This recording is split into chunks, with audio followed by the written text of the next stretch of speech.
Hello everyone. Welcome to another episode of Chatter. Today I am delighted to be joined once again by Dr. Susanne Trimbath, who is now entering a very exclusive club of people who have been on this show 3 times. So yeah, welcome back. Wow. Do I get a jacket when we've met when we've done it 5 times, like on Saturday Night Live? If you're the five, once you've hosted 5 times, you get a green jacket. Do I get one of those? Oh, that's not a bad idea actually. Maybe I'll start doing that. Maybe I couldn't. Maybe not spring for like a leather jacket, but I could do like a mug or something. Yeah, like a mug, or a chatter mug that says, 5-time appearance, or Yeah, definitely. So the reason that you're back on the show is to talk about the regulatory crisis that you've been talking a lot about on Twitter and stuff, and so it's a disturbing situation that we've ended up in. So I think probably the best place to start is if you just maybe want to lay out like what is a regulatory crisis and why you think we have arrived in that. In America, or well, you have arrived. We're in our own problems over here. Yeah, and so does the EU, and so does everybody. So, and we can talk about some of that too. I'll include what I can. It's a little harder now that UK broke from EU, because now that's like a whole new set of rules to follow. So what's a regulatory crisis?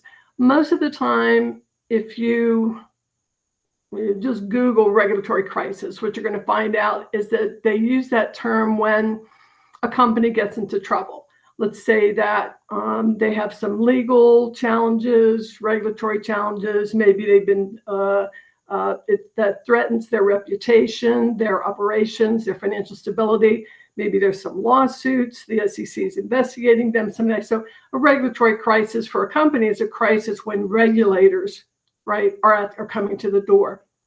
So I'm not using it that way. The way I want to use it is that this is a regulatory crisis that involves all of Wall Street and all of Washington, right? So it's this the crisis is in the regulations itself and the way people adhere to it. So I only found, when I started looking into this, I found one author, only one, in 2011. His name is Pablo Triana, and in 2011 he wrote a book called "The Number That Killed Us: A Story of Modern Banking, Flawed Mathematics, and Big Financial Crisis." Right, so that just says it all, right? So what he said was, here's a quote: "For the 2007 crisis was at its core a regulatory crisis, either because of enforcing conceptually flawed rules or neglectful policing of the rules. Bank regulators made it possible for the big banks to toxify their balance sheets with bad leverage." And that, kind of in a nutshell, right? So the structure that I use to make categories of crisis is from these Sanford Levinson and Jack Balkin, who are at the University of Pennsylvania, and they published an article in 2009 called "Constitutional Crisis." Right, where this is a word I think that a lot of people, especially recently in the US, we've all been hearing about the constitutional crisis. So what do you do in a situation where, for example, in January 2021, the new president is due to take office on January 21, I think it was 2021, 20th or 21st. I think it was the 20th. And the old president, right? And the old president decides not to leave. There's nothing in the Constitution that says, here's what you do, right? And so if we're following the rule of law, and the Constitution being the basis for most of those laws, if you follow any of this U.S. Court battles, they all come down to, you violated my constitutional right to freedom of the press, freedom of speech, whatever it is, like the first 10 amendments were all the Bill of Rights. So in that structure, what you have is what they define were 3 levels. So at its core, let me put it to you this way. What do you think is the central purpose of regulations, financial regulations? Like, what do you think is it, like, at its heart, what do you think they do? I would say they're there to govern the way in which all financial institutions should conduct themselves. Right. So they make possible financial transactions.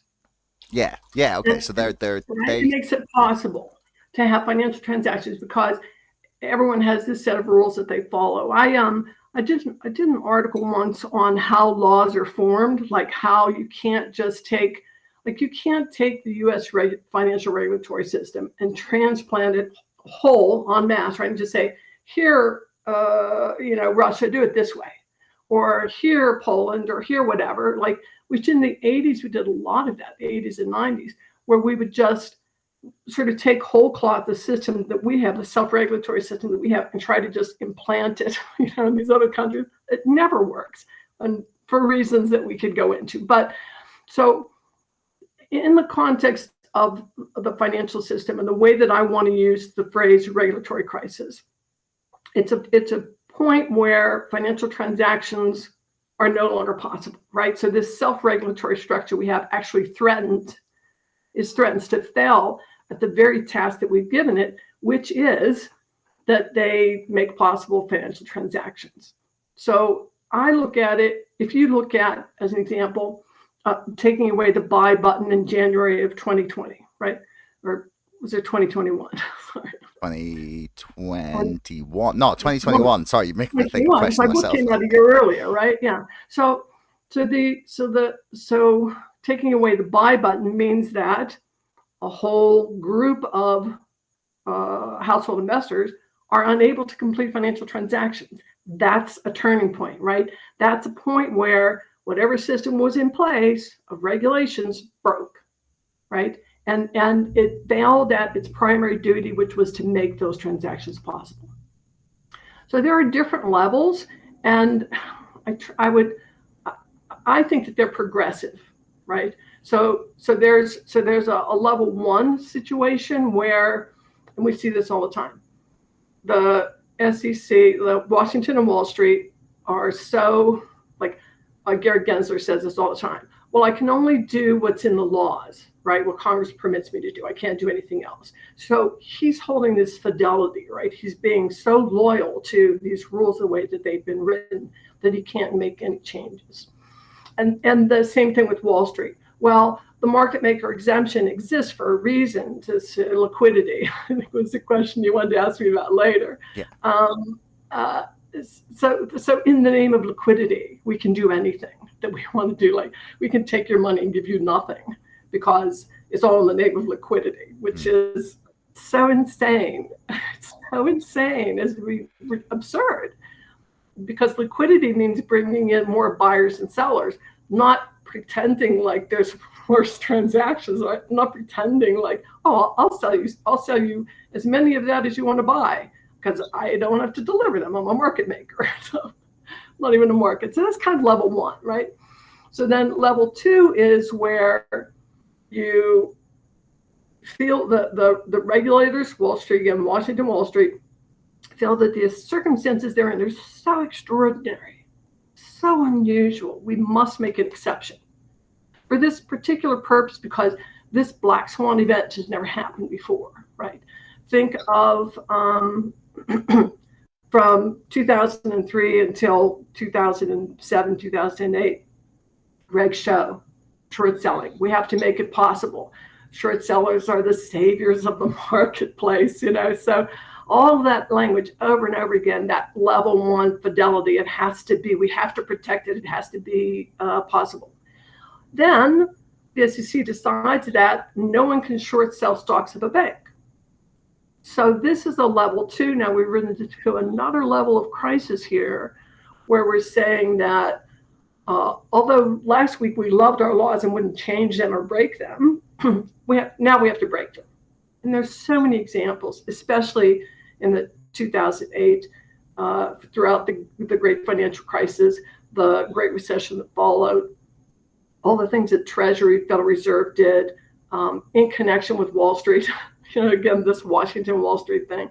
So this is what I call a level two. Now we've come to another level where all the rules that the regulators felt so strongly and clung to for as their lifeboat, all of a sudden, But this one, we don't have to follow this one right now because things are so special and different.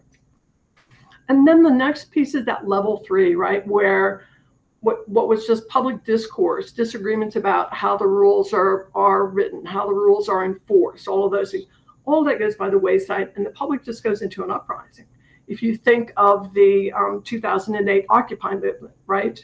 In Oakland, California, we got to the point where people were in the streets protesting for, in favor of the 99% against the 1%. That was really the discussion surrounding the Occupy Wall Street movement. In Oakland, California, they were investigated by the FBI, Department of Justice, local police. There was actually a commission formed to investigate the activities of the Oakland police. And the findings in that report were that, in fact, they used military-style force against the protesters in that movement.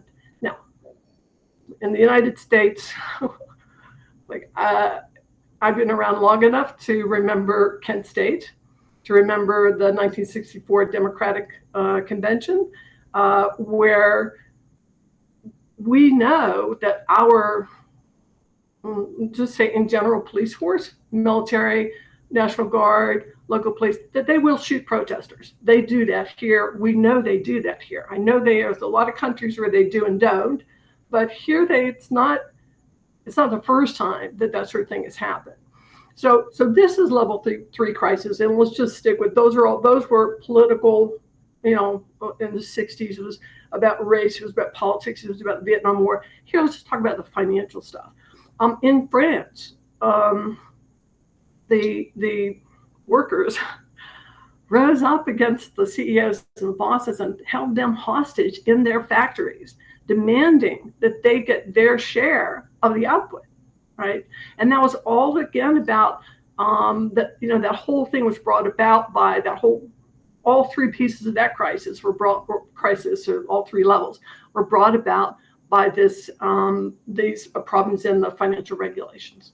So that's a regulatory crisis. I am using it, as I said, I've only found one other author who uses it that way. I'm using it in a fairly unique way. Well, let's just say a unique way if only one other person used it. And also, I'm trying to add some structure to it so that we can understand where we are. And in my view, we've already done 1, 2, and we're into 3 now. Yeah, it's kind of scary, the point where honestly, I'm also not I'm not unfamiliar with protesters being shot and leading to a breakdown of law and order where people don't realize, because I don't know if you know, in my home country, in the 70s. Yeah, Northern Ireland. So in the 70s. Northern Ireland, yeah. That's exactly, yeah. Sorry, I'd forgotten that was your background. Yeah, Bloody Sunday, like the U2 song, is because 14 unarmed protesters got shot in the back by British paratroopers. Exactly. Exactly. Protesting. That's a crisis, right, that has unfolded that far too often it just gets brushed aside into history. And we don't stop and say, what exactly happened there that the military decided to take up arms against the citizens, right? In Russia, just one more aside there, because it's not really, well, it's kind of financial, but when Yeltsin, there was the uprising, and then Yeltsin became president, so the fall of the Berlin Wall and the end of communism, etc. What happened there was that the military refused to take up arms to actually shoot the citizens. They refused because they said, no, these are my cousins and brothers and family members, and these are all the people that I know. I'm not going to take up arms against them. That doesn't happen very often. But it can and does happen where the military simply says, I'm not going to do it. This is not the way to resolve this crisis. There has to be a better way than let's just, shoot the citizens. I mean, think about it, just think about how absurd that is, that your own government takes up arms against you. And that was, of course, the basis for the Second Amendment to the Constitution in the U.S. was that we should be able to protect ourselves if the government comes after us for some reason. So. Yeah, yeah, and all those scenarios are worth remembering. I wanted to show you actually. I'm not sure if you saw earlier this year. The BlackRock offices in Paris were stormed by protesters after the French government proposed to, or actually no, I think they went ahead with selling a bunch of like the pensions off to BlackRock. So I'm just gonna see if I can share. Oh yeah, I haven't seen. I don't remember seeing that. Do you remember what month that was? It was April, so here it is. I don't know if this is gonna come up. Ah, yeah, here it is. So yeah, check this one out.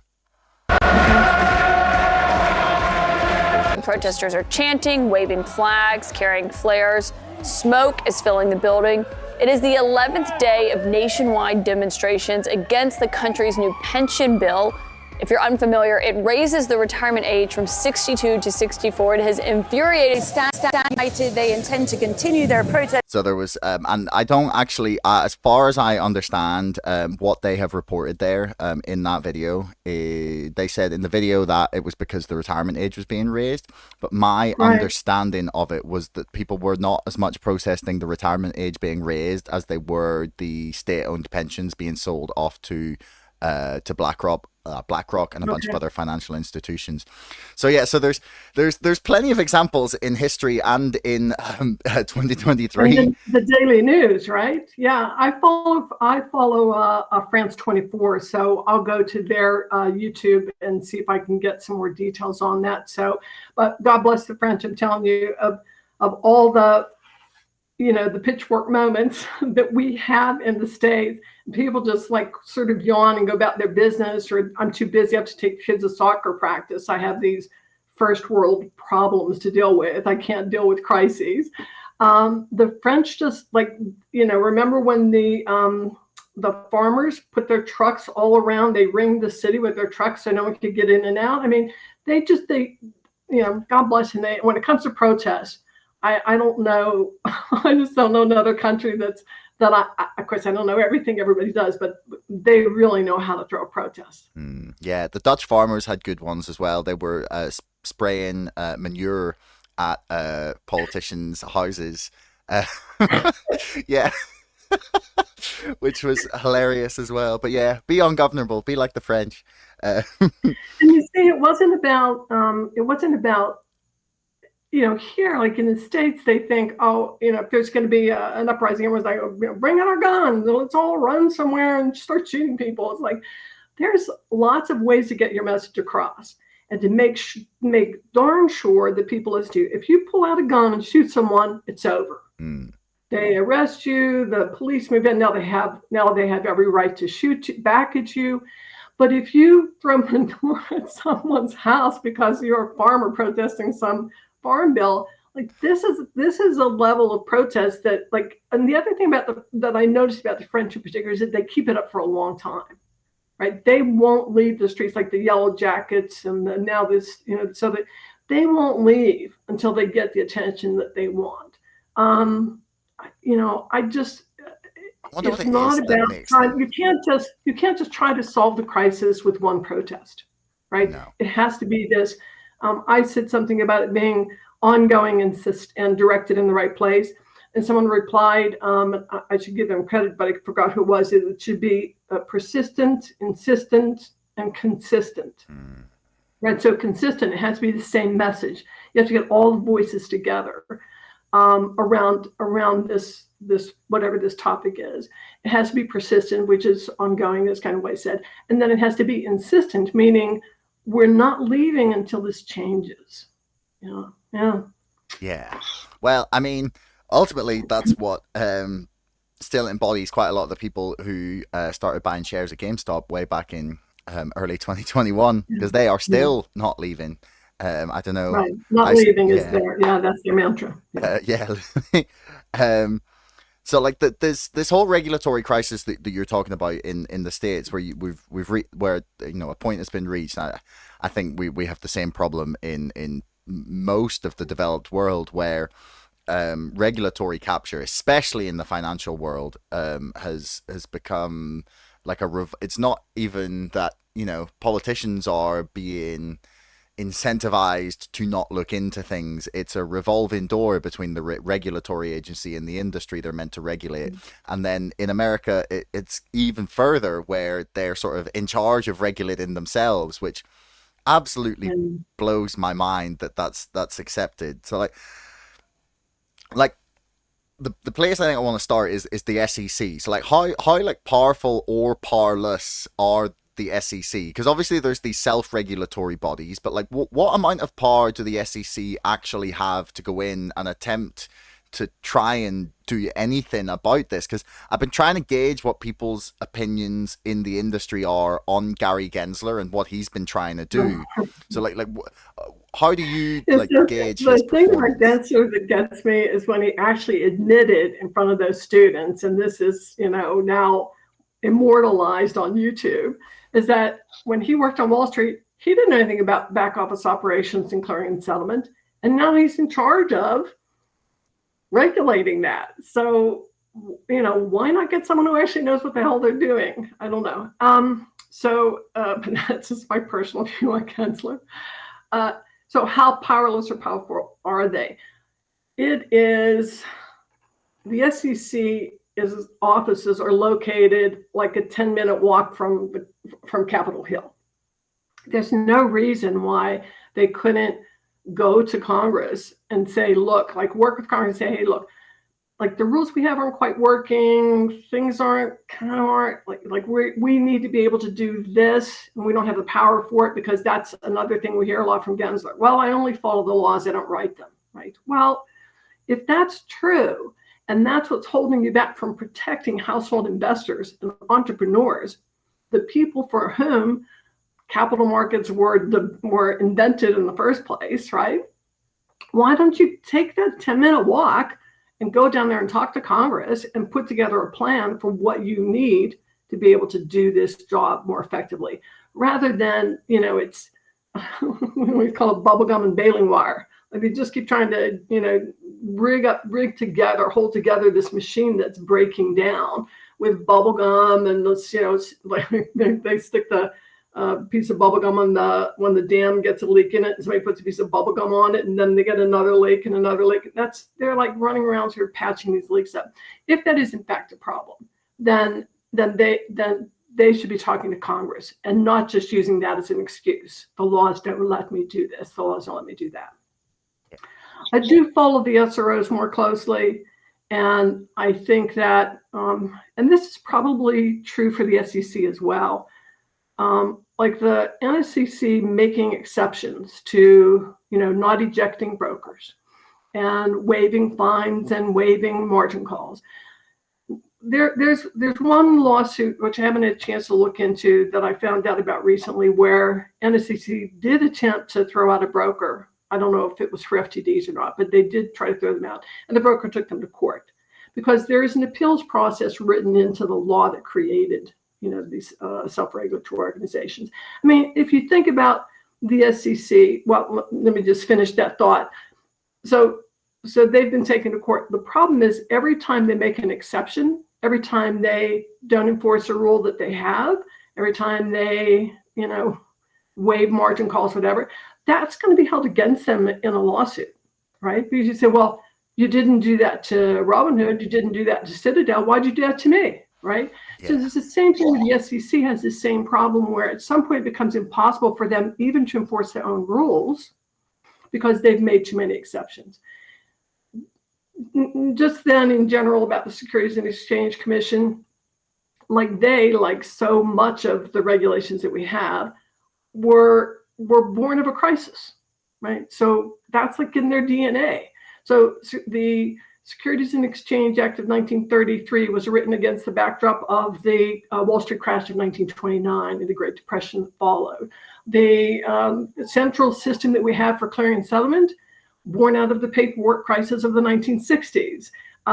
Dodd-Frank, which was supposed to, Dodd-Frank didn't actually do anything. It just told a bunch of SROs to go do a study and write some more rules, right, of their own rules. But that came out of the great financial crisis of 2008. So just every time we have a crisis, we just get a whole new set of these rules and laws and regulations poured on top of the last set. So even what SEC did with Reg Show, the amendments were 3 times the number of pages as the original Reg Show rule. Right? So now instead of it being like a 30 or 40 page rule, it's now like a 900 page rule that refers back to a bunch of other rules, each of which is another 100 or 1,000 pages. So it becomes impossible for anyone to follow. It's a sort of what's the fellow's name that does the crazy machines? Not Rubik, but the machines that. Yeah, I know the ones you mean. I'll see if I can find it while we're talking. As soon as we hang up, it'll come to me. But they built this anyway. They built this machine that has become so complex that it's extremely difficult to correct it. I heard someone on the news the other day said you shouldn't need a lawyer to file your taxes, but you almost do. Because they've allowed that process, all those rules and regulations from the Internal Revenue Service to become so complicated that it's so hard for individuals to file their own income taxes because of the exceptions and the rules and the this and the that. So it's the same thing with the SEC. So are they powerless? No, but they often rubber stamp rules that the SROs write a rule and they just rubber stamp it. I posted an example on Twitter from 2005. The rule from the New York Stock Exchange specifically said delete the word mandatory. And when the SEC announced the approval, they said, we're approving a rule for mandatory buy-ins.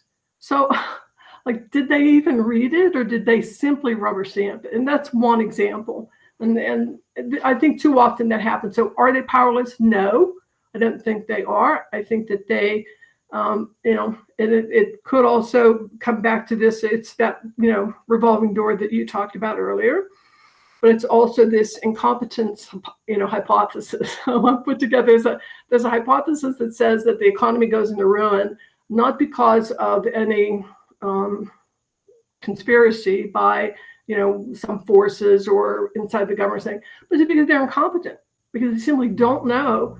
Like if you look at the board of directors for the NYSE, for example, I think there's like one person with a financial background there. And all the rest of them are from just whatever. I don't know. They were with some charities or they were with some, all worked in some unrelated fields. And they're in charge of the New York Stock Exchange. They're on the board. They're on for ICE. They're on the board of directors, board of advisors for that. So they're getting advice from probably. So who's telling them what to do? Right. And more than likely, it's the people that they're supposed to be regulating. Yeah, almost definitely. That's great. It was a Rube Goldberg machine. That's Rube Goldberg. Yeah, that was it.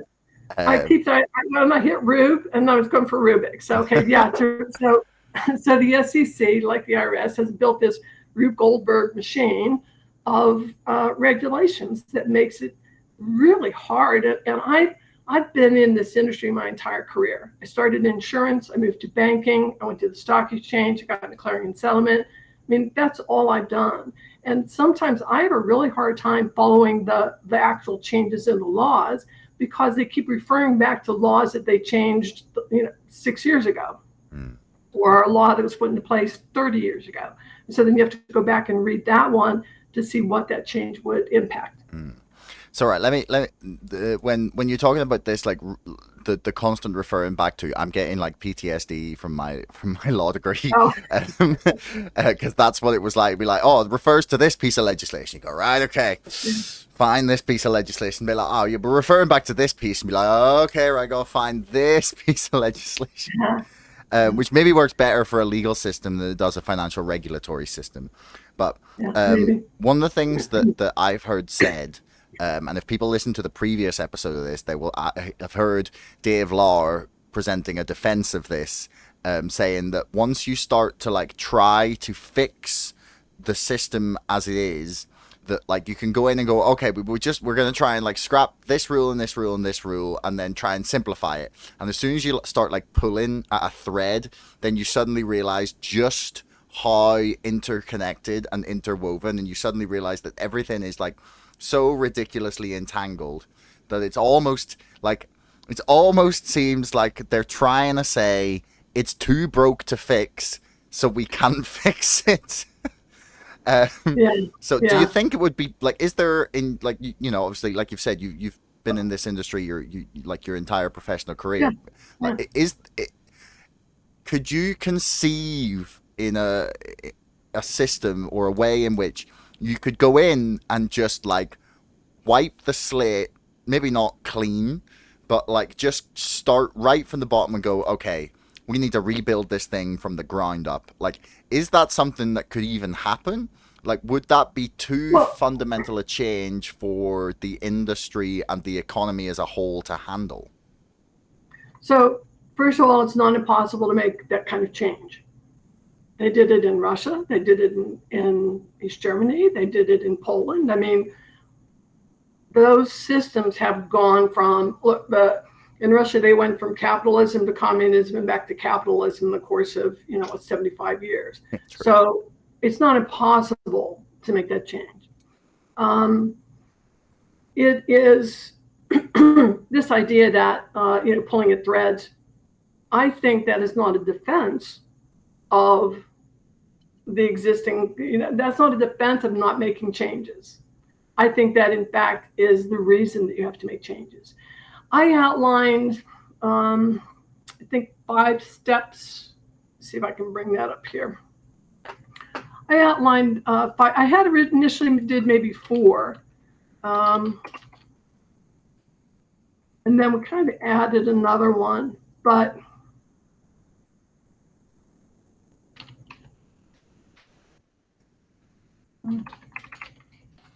I think it's actually pinned on, I don't have my phone in front of me because I try not to have distractions on here. I think it's actually pinned on my Twitter feed. It's about the settlement discipline regime for the USA. Yeah. Sorry, do you want me to read it out, or I can bring it up and for people here? And so I have it, right? So number 1, prevent the so number 1 is fines for settlement without waivers, without margin calls. The margin call is the only thing right now that has any teeth in it, okay? And that's the piece that gets, you can bring it up on, it's pinned on my Twitter page if you want to share that. I'm sharing it with people right now, actually, who are like watching it. I've got it on screen for them. So it has, so there should not be, it just shouldn't be allowed, right? So you've got to stop that. To me, that's the number 1 thing that has to be done. And that's not that hard to do. There are countries that do not allow it. So I think that the fines have to be bigger. Right now, the fees that NSCC applies are it's like $2.50 plus, 1% of the value of the position overnight or something. It's minor, really minor, right? The margin call is their big thing, and the margin call, they're calling it a margin call. I wouldn't specifically call it that because I think that gives an impression. I think that gives an incorrect impression. What they're doing is the NSCC has a clearing fund that if a broker goes under, they can go to that clearing fund to get the money they need to make whole all the counterparties. So when they say margin call, what they're saying is that you have to put more money into that fund. And as soon as you clear up your fails, we'll give the money back to you. Yeah. And that's really not much of a disincentive, right? So the first thing is to do that, is to really make it like no waivers, no exceptions. If you fail to deliver securities, it has to cost, there has to be a real cost associated with it. And that's sort of part 4, which is they have to kick people out who continue to do this. If they do it more than once, they've got to be kicked out. There are not enough, sort of serious penalties against the violators. Then the other thing is this mandatory buy-ins. So if you do fail to deliver, then you have the the central system. You don't have to wait for the buyer or for the buyer to say, oh yeah, I'll take it. Like right now it's voluntary. So you failed to deliver to me, I failed to receive. I don't press the claim against you for a buy-in, because when next time I fail to deliver, I don't want you to press it against me, right? So it has to be made mandatory, where the central system is the one that actually executes it. And one of the these unintended consequences, I think, is what you were talking about earlier. Like if you start pulling at these threads, you get these unintended consequences. So if you change this rule, you didn't realize it was going to affect something downstream from that. I don't think that the things that I'm proposing are not of that nature. I don't see unintended consequences for these things. So the buy-in, a lot of times what would happen is when they did execute a buy-in, the buy-in trade would fail to deliver as well, right? So you have this sort of daisy chain around route that fails to deliver. Yeah. I failed you, and you demand a buy-in.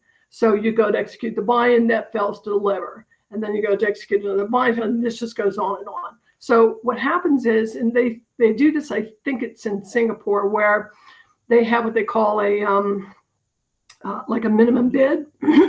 There's a minimum value above which the next bid has to be done. So they use that, which is a fairly minor percentage of the cost of the shares. If I offer you $1, right, I offer to buy these shares for $1, and I don't get any takers. Tomorrow I offer $1.10, and I don't get any takers. Then I say I offer $1.20 or $1.32, like so I add this 10% as you're going along, or 5%, whatever it is. You keep raising the bid until you find someone who says, hey, at that price, I'll take it, right? And someone who's willing to sell. That has to be, if that's not done, then what's the point, right? Then what's the point? It's not a market. If you can't do that most fundamental piece, all I'm trying to do there with those 4 steps is to make this an actual market. And I don't see how that's going to unravel all of the little rules about upticks and market maker examples. So they can have all that they want, but when it comes time for settlement, I want what I paid for. These are not rocket science fixes. The EU got it in 2014. Parliament passed it in 2014, and then the hell that broke loose was not in the markets. The hell that broke loose was among the banks and the brokers, who then ran to the Parliament and said, "Oh my gosh, the sky's falling down, and you have to take it out." And so they're trying to dismantle it. So this idea that there's going to be some cascading falling apart event because you made these 4 changes to make this an actual market for stocks, right? Yeah. I think it's facetious, really. Yeah, I mean, well, there's some people who, and there's a part of me that has the feeling that if you were to go in and turn everything into a totally transparent and fair system, that perhaps quite a lot of the industry might not be able to continue to function in the way it currently does, which this is not a bad thing at all, What are you saying? Let's turn it into a totally transparent and fair market. What the hell does that mean? What does that mean? Wow. Right? I don't understand. Like, that's so vague as to be absurd, honestly. I mean, let's take, here's 4 simple steps that if I know that when I give a broker my money, I get the shares that I paid for, then that's like the transparency we're looking for now is tell me more about the fails to deliver. Tell me who failed to deliver. Tell me who sold short. Tell me who naked short. Okay, so you get all that information. That information just serves to piss you off more. I mean, it's not really fixing it. What fixes it is stop the fails to deliver. Now, just to stop that. You'll never have another naked short, right? Yeah, I mean, that would be a start. That'd be a start. That would be a very good start. Yes, market makers may no longer be able to do business the way they're doing it now. They would have to change the way they do business, which is to make an actual market where buyers and sellers come together and agree on a price, not where buyers just keep paying money and sellers don't give them anything. That's not a market. That's a scam. That's a scheme. That's not a market. So let a market maker make an actual market. Yeah. That's so important. Yeah, I mean, I definitely agree. I mean, so this sort of brings us quite nicely to because the reason that we have the system as it is because everything seems to be geared towards, I think, as I put it in the email I sent you, like worshiping at the altar of infinite liquidity. Which, and that's, and from everything I've read about the way people talk and listen to and watched about the way people talk about the market, it's just like everything, liquidity is above everything else. It's like if you went into like the most like religious, like Republican conservative like household who was a financier, you'd go in and it would be like liquidity, God, family, like, and then the rifle, yeah, and then guns, yeah. But like that's what it seems to be. Whenever they talk about it, I get this feeling like, could you, is there a reason that they all love this idea so much? Like, what is it about liquidity and infinite liquidity that they fetishize so much? So that's a question for the people who are worshiping liquidity, which I don't do. So why do they do that? I don't know. Like, people do a lot of stuff that I don't get. I say sometimes people take it the wrong way. I'm not that kind of a doctor. If you really want to know why people worship liquidity, you need to ask a psychiatrist or a psychologist. Like, I'm a doctor of money, not a doctor of people's brains. So, although I have thought that I should study a little more psychology to try to figure out why people behave they do, because to me it's baffling. So tell me, you apparently read a lot about this liquidity. You've talked to people who talk about liquidity. What is liquidity? To me, it seems like it's essentially, regardless of the market or the stock, that it is always available to buy or sell. That the regardless of the commodity or thing that you're trying to buy, that there is always something available for you to buy or sell. That seems like what it is. Okay, so that's supply and demand, right? That's about production. That's not really in finance. Liquidity is how fast can I turn this asset into cash? Okay. So cash is the most liquidable asset. Then comes checks, because I have to take it to the bank. Then comes, I don't know, like the cash I have in my checking account is very liquid. I can just take that out whenever I want. The cash in my home, right? If I'm a homeowner, that's an illiquid asset, because I have to, put out an advertisement, find out the market, to get somebody to give me a valuation. There's a lot that goes into it. And in the States, it has, you can close really fast, but most sellers are going to take like 30 days to at least, and that's from the time you have an agreement that, yes, we agreed on the price, then take like 30. So that's illiquid, right? Because it takes a long time to do.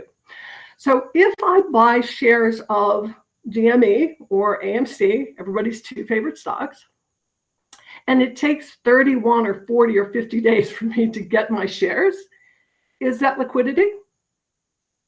No. That's not liquid. It's an that's turned what should be a fit, like T plus. So when I first started in the industry, it was T plus. Well, I think it was T plus 5 when I got to New York, but I think it was T plus 10 before that. So like basically a fortnight. Right? That's what you had in the UK. You had a fortnight to settle a trade, and then they keep chopping it down. So T plus 2, meaning this should be as liquid as a check, right? If I write you a check today and you take it to your bank tomorrow, of course, in the States, the bank's going to hold it for 10 days, but here or there, let's say I take it to the bank tomorrow and I get cash for it. That's a T plus 1, right? I give you the goods, you give me the check. take it to the bank tomorrow, get my money. It's T+1 settlement, right? So T+2 settlement means that that stock should be fairly liquid. I should be able to buy and sell that, fairly easily. That's liquidity, right? Yeah. Liquidity isn't just that every time I want to buy something, you pretend to give me one. Yeah. That's not liquidity. That, in fact, is allowing fails to deliver, just as a bottom line, is turning what should be a fairly liquid asset into an illiquid asset. It could take almost as long to sell a house as it does to get delivery of a share of AMC. It's so crazy when you put it like that, though. It's just simple. It's not complicated. Yeah. I think that one of the problems with this, infinite liquidity, because it sounds, fancy. I worked with Mike Milken for a while, and he used to say that complexity is not innovation. So just to make it sound complex, it's infinite liquidity. It's this fancy. It's a market maker that's undefined in law. Like that. That's not an innovative way to explain it. I'm sort of a math nerd, and to me, the thing I like most about math is that you can have a very simple, elegant solution for an apparently complex problem, right? But that takes time, energy, thought, discussion, right? Real research, reading mountains of papers written by other people to try to synthesize ideas. You can just to throw out, oh, we need the liquidity. Oh, that's why we have to have this. To me, that's not helpful in any way. Yeah. Yeah. I mean, yeah. And you get to write QED at the end whenever you come up with your little elegant solution. Oh, God. I never did, but yes, I've seen that. That's so there are people who were good students because they were able to sort of regurgitate what other people said, and come to their QED. I was never that kind of student. Fortunately for me, when I was studying economics, most of the economics I studied was written by guys. And so I could say, well, some guy or this fellow, right? And because I couldn't remember their names, I knew what they wrote. So I was never really good at memorizing and regurgitating, right? I was always good at figuring things out. And so when you can figure things out and put it into really simple language that someone who is not familiar with the topic can understand, it's hard, right? I had a client who said to me, can you explain it to me in 500 words or less? I said, well, I need like 3 months and 10 grand. If you want this tomorrow, it's just going to be complicated and long, right? That was Pascal said that, this letter would have been shorter, but I ran out of time. Yeah. I didn't have the time to cut through, edit it down. But it does take time to do that. And so you have to have the experience and the knowledge to be able to do that. So that's why I asked you the question, what do you think is liquidity? And what you explained to me, that's not liquidity. Yeah. Just making sure that, that every buyer has a seller has a buyer. That's, if you have an actual thing there, right? Yeah. If I give you my money and you give me my shares in 2 days, that's fairly liquid, right? If I give you my money and you take, how long was AMC on the threshold list? Oh, months and months and months and months. Yeah. I'm not saying that it's the same trade, but there are some shares that went undelivered for a really long time. How many houses could I have flipped in a period of time? Ask yourself that question, and that tells you what that does for liquidity. Yeah. So I guess when I said that like something is like that you can buy it, I guess I was like thinking that you get a thing that says you have the share, that's what they're attempting to provide you. Whereas like you can see with the FTDs that they're not actually being delivered. So that they're in pursuit of the illusion that there's always something to buy or sell. I think it's probably a better way of explaining. It's an infinite illusion of liquidity. Yeah, literally. Oh, yeah. So, which kind of then brings me to one of the other things I wanted to ask you about, which is basically like how, aside from the things that you've laid out, why is it you think that we accept the self-regulatory aspect and the sort of like very lax way of regulating the system, because I don't know what it is in America, but it's got to be about 20% of GDP. Let me find It's out. in finance. Yeah. Yeah. The financial services make a major contribution to GDP. Yeah. And that's, but remember, you'd we think just keep people would throwing be more stuff in there and more stuff in there, more stuff in there. Just like so this thing in France that you talked about, where they were protesting that the government was going to put BlackRock in charge of the pension funds or something. George II, so George W. Bush in the U.S. talking tried about to. King George. I was like, No, this is a bit bad. I call him George II, but yes. But then I realized, oh wait, I'm talking to someone from the kingdom. That's long before George II's long before your country existed. You know, right? So George W. Bush had this idea that he was going to take all of the Social Security money and have it managed by Wall Street. Yeah. Like that. So, it didn't get done, thank God. But Wall Street sort of drools over that. Like there's so much money in there, and people every day it's mandatory that your employer takes the money out of your check and sends it to the government, right? And then Congress sees that as this low-hanging fruit, as a place that they are able to cut back on costs, reduce finance, insurance, real estate, retail only. So this is rentals housing. This is a really big category. This isn't just Wall Street, right? So you've got rental housing, although that's a topic for another day. How the home wreckers, how Wall Street is really trying to get into housing in the U.S. It's tragic. Anyway, but this is this broad category of what we call FIRE, finance, insurance, real estate, right? And then housing is in there too. So, but it is a big part of the economy. And I'm sorry, but I actually forgot what your question was. Basically, how we ended up at this place where self-regulation is accepted. So right, New York University economist Thomas Philippon says that it's about 9% if you exclude the real estate sector of that. Okay. So it's 10% of the GDP. Of the economy, exactly. And no one seems to care.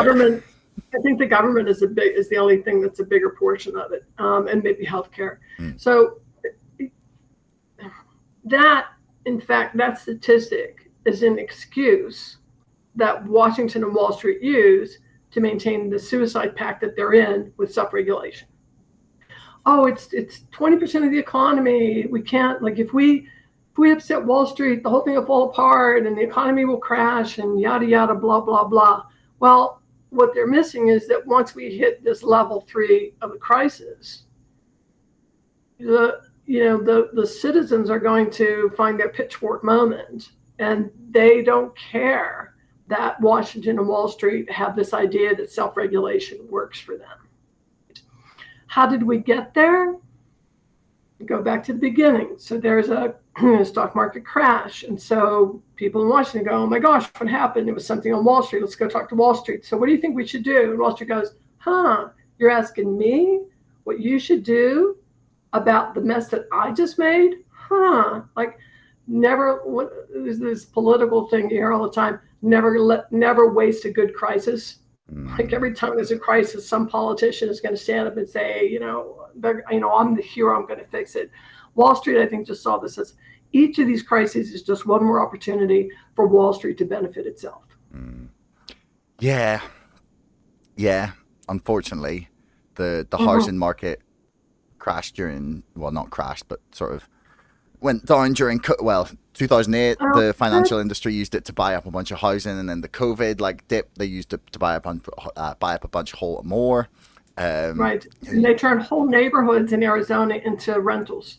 Yeah, whole neighborhoods. They just bought all the houses. Yeah, look at fucking Maui at the minute. The people are in trying to buy up the land at a fraction of the cost, but hours after it's burned to the ground. Hours, yeah, exactly. It's awful. we've been at this just like an hour now, so Yeah. can we do proxy plumbing and then So let's just do proxy plumbing and then we can wrap it up. I know you wanted to ask about that. You need some clarification, and probably other people do too. I've been talking about it for a long time. So remember how I say that I'm a plumber? We're the plumbers of Wall Street. When I worked at DTC, they called us the plumbers of Wall Street, right? And no one cares what the plumber has to say until the shit backs up in the living room. So the plumber on Wall Street is everything that happens after the trade. The trade is just, so many shares, like there's elements to a trade. How many shares of what stock, at what price, finish on what day, where do we settle? Like there's all these elements that go into it, all these agreements. And most trades now are what they call pre-cleared, so that the brokers work out any differences. Like, oh, I thought you said $1.10. No, I said $1.01. So that's like, oh, it's worked out. And then everything after that is the Wall Street plumbing. That's trade clearing and settlement, everything after that. Okay. Proxy plumbing is everything that happens before the votes go to the company. Okay. Before the votes go to the company. So that's the plumbing. If the broker fails to receive shares at settlement, then they don't have a share to vote. And too often, they don't keep track of who they shouldn't send proxy voting material to. And so they just send it out to everybody on their list. And the issuer has to pay for that, right? So a company like Broadridge, who's one of the service providers, probably the biggest one that I know of, gets information from DTC that says Goldman Sachs has 10 million shares of AMC. And so Broadridge then goes to Goldman Sachs and they go, what are the names and addresses of the people holding the 10 million shares? We'd like to send them a proxy voting material, or tell us that they don't want to be identified, right? That's what they call it, an objecting owner, objecting beneficial owner. So then Goldman Sachs sends up everything. So they go to their AMC and they say, here's everybody, right? And let's just put aside anybody who objects. They say, here's everybody who holds it. Broadridge then, because Goldman Sachs paid them a fee, looks at it and they go, wait a minute, there's, you sent me the total of his shares in these accounts equals 11 million. So you have 1 million too many here. They send that message back to Goldman, and Goldman then fixes it in a completely opaque process with no rules, I can't tell you how long we've been fighting to have the rule, some sort of guidance in place for that. But they can just, now let's say it's an important vote. It's something that Goldman benefits from a yes, whereas household investors benefit from a no. Goldman now has 1 million shares that they don't have to listen to whatever household investors told them. They just drop those million and send in the 10 million that voted yes, and they drop the million that voted no, for example. So that's part of this plumbing. This is why this, you could take all the failed to deliver numbers that are published by the SEC, multiply it by 2, and that's how many shares are sort of missing in action, right? So the same thing happens with stock loan. When if the broker fails to receive shares, they have no vote, 0 vote, because they don't have shares, they don't have a vote. All they have is an IOU for the share. And this is really called contractual settlement date accounting, which allows them to put the IOU into the household investor's account because they've already taken the cash, settlement date accounting, they've already taken the cash out of their account. In a stock loan, the vote goes to the borrower. So whatever share pool, and anybody with a margin account has already agreed that the broker can lend your shares out, not tell you about it, not share the money with you, not share the profits with you. Those shares also have no votes. So again, they're going to say, DTC is going to say you have, 10 million shares in your account, and not only do you have, 11 million that are in your household investor accounts, but you have another million or so that you've lent out. So you don't have votes for those. Now there's 2 million shares. You've got to get rid of those votes because they're not going to be there. So, and this is only if you're going through like DTC, through the centralized system. If the broker, processed that trade against the house account. So if you ask your broker to buy some shares for you, they can, under certain circumstances, sell it to you from their own accounts, from their, Sutherland in-house. We have no idea what happens there. But this is about that. So the proxy plumbing is all this stuff that goes on in between there, in between the time that the company calls for a vote and the time that the votes are actually sent to the issuer. That's the plumbing. And that plumbing has been broken for a really long time. I mean, this was the 1993 when the transfer agents, registrars came to me and they said there's a problem. Yeah. Because the short sales and the stock lending were getting too many votes turned in. So did someone say, oh, well, let's figure out who should have the vote and make sure that they get a vote and don't let people vote who shouldn't, right? Let's figure that out. What they said was no. Broadridge, they were ADP at the time. Broadridge said, and it says, I'll tell you what, for a fee, I'll tell you when you've turned in too many votes. And then you can just fix it and send it back to me. And you don't have to tell me how you did it. I don't want to see. I don't want to hear. Don't tell me how you did it. Yeah. Just fix it and send it back to me. So that's the plumbing. That's the problem. And there are no new rules on the even in the long-term agenda for the SEC. This has been pushed back from 2010 when Congress sent letters to the SEC and all, multiple requests for them to please, you've got to fix this. And here we are 13 years later, and it's still not on the agenda. And it was on the short-term agenda for a little while, and then they just pushed it back, right? So, so when Gensler posts something like, this is we're going to change these rules so that household investors can now have an easier time getting a proposal on the agenda for an annual meeting of a public company. So what? If I can't vote on it, what difference does it make if my votes are tossed out? Broadridge tossed out 7 billion votes. 7 billion votes just through this process in 2022. Yeah, 7 billion. They had a little disclosure. They don't do it every year, but one year was because they want to brag about how well this service works. We have a service where if you give us too many votes, we won't tell the company. We'll tell you so you can fix it and just send us the number of votes you're supposed to have, right? So they wanted to brag about how well that works. And so they showed the difference between the number of votes they processed before that fee, service fee, that fee for service went in, and how many after. It was a difference of 7 billion votes. Now, I guarantee you, those were not institutional investor votes. Those were not broker-dealer votes, because those people know if their votes have gone in or not. They know if they don't have shares in their account. Who doesn't know? Household investors don't know. So the votes, the 7 billion votes, that's a lot. That's a lot. And that was just for what was processed by Broadridge. Yeah. And they're not the only one that has this whole service. They're the biggest in the US, but that's a lot of votes to get tossed out just in one election cycle, right? One annual meeting cycle. Wow, that's starting to make sense as to why so many companies end up with like 100% of the shares voting in things. It's just like a little like moment for me there. Yeah, so as the institutional investor voting participation rose, the household investor voting participation fell. And that right there tells you what's going on.